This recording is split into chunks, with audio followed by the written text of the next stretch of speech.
좋은 날입니다. 성령님께서 오늘도 여러분의 심령 가운데 큰 은혜와 평강으로 함께 해주시기를 주님의 이름으로 축복합니다. 오늘은 에스겔서 19장 말씀을 통해서 하나님께서 오늘날 여러분과 저에게 주시는 음성을 들을 수 있기를 바랍니다. 지금까지 에스겔은 끊임없이 왜 하나님의 백성 이스라엘이, 왜 남쪽 유다 나라가, 왜 예루살렘이 하나님의 심판을 받을 수밖에 없는가 하는 이유를 계속 설명했습니다. 음란하게 산당에서 우상을 세우고 우상을 섬기고 뿐만 아니라 이스라엘의 온 산을 산당으로 가득 채워서 우상 숭배로 가득 차게 만들었고, 그것을 단순히 몇몇 부류의 사람들만 우상을 섬기는 것이 아니라 이스라엘의 정치 지도자, 경제적인 지도자, 심지어 뿐만 아니라 종교 지도자들까지, 거기에 더해서 집에 있는 부녀들, 실제적인 삶에 많은 영향력을 미치는 어머니들, 이 사람들이 모두 우상을 섬겼다. 그것도 모자라가지고 이제는 예루살렘과 하나님의 성전에조차 우상으로 가득 채워버렸으니 내가 이것을 어떻게 참겠느냐 하는 말씀을 하셨습니다. 이스라엘은 더 이상 쓸모없는 존재가 되어졌다는 것입니다. 하나님이 이스라엘을 택하신 이유, 하나님이 세상 가운데에서 여러분을 택해서 하나님의 백성으로 만드는 이유는 세상 가운데에서 이방인들 가운데 하나님을 믿지 않는 사람들 가운데에서 빛과 소금의 역할을 감당하다고 세웠다는 것입니다. 여러분을 통해서 하나님을 보게 하는 것이 하나님의 목적이 있는데 이스라엘은 그 목적을 달성하지 못했고 오히려 하나님의 이름을 더럽혔다는 것입니다. 포도 열매도 맺지 않고 이제는 그 가지라도 쓸 수 있을까 했더니 화력도 내지 못하는 아주 불도 제대로 불쏘시개로 쓸 수 없는 나무주가 어디에 쓰겠느냐, 버릴 수밖에 없다는 말씀을 하십니다. 그러면서 또 계속 이유를 설명하기를 이스라엘이 한 짓을 생각해 보아라. 마치 일평생을 자기 아내를 위해서 수고하고 애쓴 남편을 저버리고 자기 주위에 부자 부유하고 얼굴이 잘생겼고 그리고 정치적 소환이 있고 강한 남자를 찾아가서 자기 몸을 대밀고 음란한 짓을 계속 해왔다는 것입니다. 그 남편들이 그 남자들이 누굽니까? 북쪽의 바벨론이었고 남쪽의 애굽이었습니다. 남편 대신 하나님께 나아가서 하나님의 도움을 받는 것이 아니라 자기 주위에 더 강해 보이고 부유해 보이고 잘생겨 보이는, 자기에게 뭔가 기쁨을 줄 것 같은, 자기에게 보호를 줄 것 같은 세상의 모든 강한 자를 의지하는 그 행태, 그것을 지금 성경은 이야기하고 있었다는 것입니다. 그뿐만 아니라 이스라엘은 우상 숭배를 넘어서서 하나님 앞에서 하나님의 삶의 기준이 공평과 정의를 완전히 버려버렸다는 것입니다. 이런 악을 행했기 때문에 하나님께서 더 이상 이스라엘을 가만히 버려둘 수가 없다. 오늘 19장으로 넘어가면요, 뭔 이야기를 하고 있는지 아십니까? 왜 때로 강한 자가 심판을 받는 줄 아느냐? 결국 하나님이 이스라엘을 심판하실 때, 자기 백성을 심판하실 때 왕들을 통해서 심판을 주셨습니다. 왜? 왕들에게도 죄가 있기 때문입니다. 오늘 그 부분을 이야기하는 것입니다. 쭉 제가 에스겔을 통해서 하나님께서 이스라엘 백성을 심판하신 이유를 계속 설명해 드렸죠.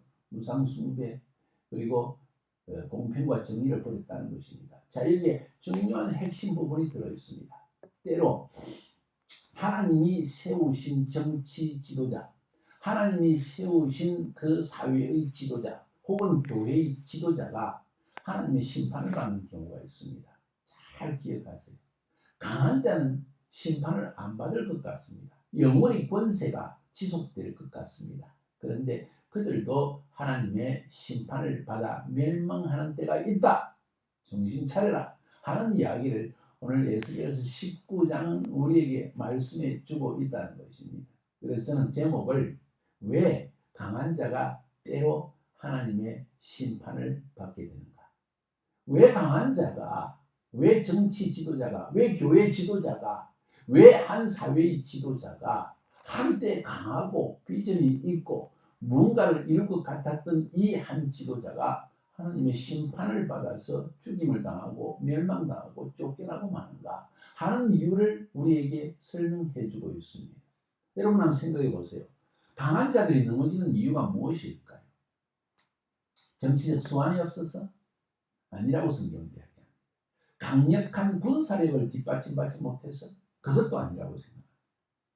성경이 말하는 것은 비전이 없어서 그럴 수 있습니다. 꼭 그것만도 아닙니다. 좀 더 쪽집게처럼 집어서 정확하게 강한 자가 하나님 앞에 심판을 받게 되는 중요한 이유를 성경은 오늘 설명하기를 공평과 정의가 없어서 그렇다.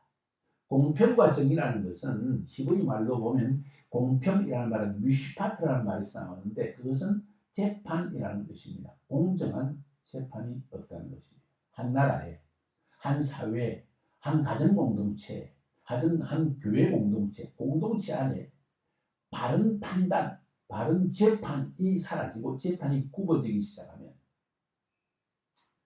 그 사회는 곧 하나님의 심판을 받게 된다는 것을 기억하세요. 그게 미시파트라는 것입니다. 하나님은 이것을 굉장히 중요하게 생각하십니다. 두 번째는 정의, 공평과 정의. 하나님이 다윗 왕을 사랑한 이유는 그가 공평과 정의로 백성을 다스렸기 때문이라고 성경은 이야기합니다. 메시아로 오실 예수 그리스도 세상을 공평과 정의로 다스릴 것입니다. 이 땅에서 영원히 사람들의 존경을 받고 하나님의 보호하심을 받고 천사의 보호하심을 받고 끊임없이 지속되는 지도자는 누구인가? 공평과 정의를 행하는 자입니다. 왜 그런지 아십니까? 공평과 정의는 하나님의 율법의 기본 정신이요 하나님의 마음의 중심이기 때문입니다. 공평이라는 것은 재판입니다. 잘못을 범한 자에게는 가차없는 심판과 형벌을 주는 것이 재판입니다. 그러나 바른 일을 행한 자에게는 자유와 평강과 행복과 이것을 주는 것입니다. 보호를 주는 것입니다. 자, 공평이라는 개념 이야기 설명 오래 했습니다. 두 번째는 정의라는 공평과 정의 할 때 정의라는 개념은 히브리 말에서 체다카라는 말에서 나왔습니다. 체다카라는 것은 하나님이 보시는 의를 이야기합니다. 하나님이 보시는 의가 뭔지 아십니까? 고아와 과부를 신원하는 것이라고 성경은 이야기합니다. 가난하고 어려운 자에게 도움의 손길을 내미는 것이 하나님의 마음입니다. 그래서 저는 종종 설명했습니다. 십자가 위에서 하나님의 공평과 정의가 나타났다는 것입니다. 그게 무슨 말인가? 예수님이 죽임을 당했습니다. 왜? 죄에 대해서는 죽음이라는 심판이 있어야 되기 때문에 우리의 죄 때문에 예수님이 미시파트, 공평한 재판을 받아서 죽으신 것입니다. 그런데 그의 죽음은 우리를 위한 죽음이었습니다. 정의로운 죽음이었습니다. 가난하고 또 우리의 힘으로는 죄를 벗어날 수도 없고 우리 스스로의 힘으로 모든 이 마음은 원이로되 죄악에서 벗어날 수 있는 능력이 우리 안에 없기 때문에 하나님이 우리에게 제각각 정의로운 의로운 자비를 우리에게 베풀어 주심으로 말미암아 십자가 위에서 예수 그리스도가 우리를 위한 이 체다카 공의로운 정의로운 그 자비를 우리에게 베풀어 주신 것이 십자가라는 것입니다. 그래서 예수를 믿어야 되는 이유가 여기 있습니다. 그리고 이 예수 그리스도가 이 땅에 오실 때 완전한 공평과 정의가 성취되어지는 하나님의 나라, 하나님의 공평과 정의의 통치가 이루어지는 것입니다. 그래서 예수 믿으라는 이유가 있는 것입니다. 오랫동안 설명했는 것으로 해서 자 19장 전체의 내용 강한 자가 왜 심판을 받아 넘어지는가? 여기에 보면요. 두 가지의 중요한 예가 나옵니다. 하나는 암사자가 두 젊은 사자를 키워서 하는 이야기가 나오고 그 다음에는 물가에 심겨진 포도나무가 있다 하면서 10절부터 14절까지가 나옵니다. 이야기의 줄거리는 이렇습니다. 1절부터 9절까지에서는 한 암사자가 젊은 사자를 키워가지고 그 젊은 사자를 가르쳤더니 뭘 가르쳤느냐? 공평과 정의가 아니라 불의를, 악을 가르쳤다는 것입니다. 폭력을 가르쳤다는 것입니다. 그래서 이 젊은 사자를 많은 자기의 사자 중에서 한 사자를 택해가지고 젊은 사자로 키웠더니만 이놈이 오늘 3절에 보니까 먹이 물어 뜯기를 배워 사람을 삼켰다는 것입니다. 그래서 이방에 있는 주위의 민족들이 뜯고 그 사자를 잡아가지고 애굽 땅으로 끌고 갔다. 두 번째는 5절에 이 암사자가 보고 이 첫 번째 자기의 아들 사자가 이 일을 당하는 것을 보고는 두 번째 사자를 키워가지고 또 채웠습니다. 그 사자는 6절에 보니까 여러 사자 가운데 왕래하며 먹이 물어 뜯기를 배워 사람을 삼키며 거기에 대해서 그의 궁궐들을 헐고 성읍들을 부수니 그 우는 소리로 말미암아 땅과 그 안에 가득한 것이 황폐한지라. 이놈도 공평과 정의를 행치 않고 악과 폭력을 행했다는 것입니다. 자, 8절에 보니까 이방이 와서 그를 저물에 잡아가지고 함정에 잡아서 우리에 넣고 갈고리를 끼워가지고 바벨론 왕에게 이르렀다. 그래서 감옥에 가두어서는 소리가 다시 들리지 않게 했다. 하하. 자, 처음에는 애국, 그 다음에는 바벨론 이야기가 있습니다. 뭘 상징하는 걸까요? 여기서 암사자는 어떤 사람들은 이야기하기를 요시야 왕의 아내였던 하무달이라는 부인을 왕의 부인을 이야기하기도 하고, 그러나 제가 생각할 때 이 본문에서 말하는 암사자는 유다 나라를 의미합니다. 혹은 유다 지파를 의미합니다. 여러분 창세기에 보면 야곱이 자기 자식들 12아들을 넣고 축복하면서 예언하면서 기도할 때 유다에게 너는 암사자라 너는 수사자라 하는 이런 표현이 나옵니다. 유다 지파의 사자. 자, 그것을 의미합니다. 그러니까 이 남유다 왕국은 유다 지파를 중심으로 이루어진 왕국이죠. 여기서 암사자는 유다 지파 혹은 유다를 상징하는 것입니다. 거기에서 왕이 나왔다는 거예요. 여기서 말하는 왕이 애굽으로 잡혀갔고 두 번째는 바벨론에 잡혀갔다. 누구를 의미할까요? 요시야 왕의 아들이었던 여호아하스를 의미합니다. 여호아하스는 요시야 왕이 죽고 나는데 왕이 되어서 3개월 동안밖에 통치를 하지 않았는데 성경에 보니까 그는 악한 일을 행하였다고 성경은 이야기합니다. 제가 한번 읽어볼까요? 열왕기하 23장 32절에 여호아하스가 그의 조상들의 모든 행위대로 여호와 보시기에 악을 행하였더니, 어떤 악을 행하는지 구체적으로 설명하지 않지만 오늘 3절에 말하는 대로 젊은 사자가 되어 먹이 물어 뜯기를 배워 사람을 삼키며, 이 사람 왕이 된 지 24살의 왕이 되었는데, 자, 성경에 보니 그렇습니다. 24살의 왕이 되었는데 이 젊은 녀석이, 이 젊은 사자가 사람들을 먹어 삼키고 자기 학대하고 원하는 대로 악한 짓을 행했기 때문에 하나님이 애국으로 잡아가게 했다. 두 번째, 5절부터 9절까지 보니까 그래서 이 젊은 사자가 죽는 걸 잡혀가는 걸 보고 또 다른 사자를 키워가지고 세웠다는 거예요. 그랬더니 요놈은 또 보니까 더 악하네요.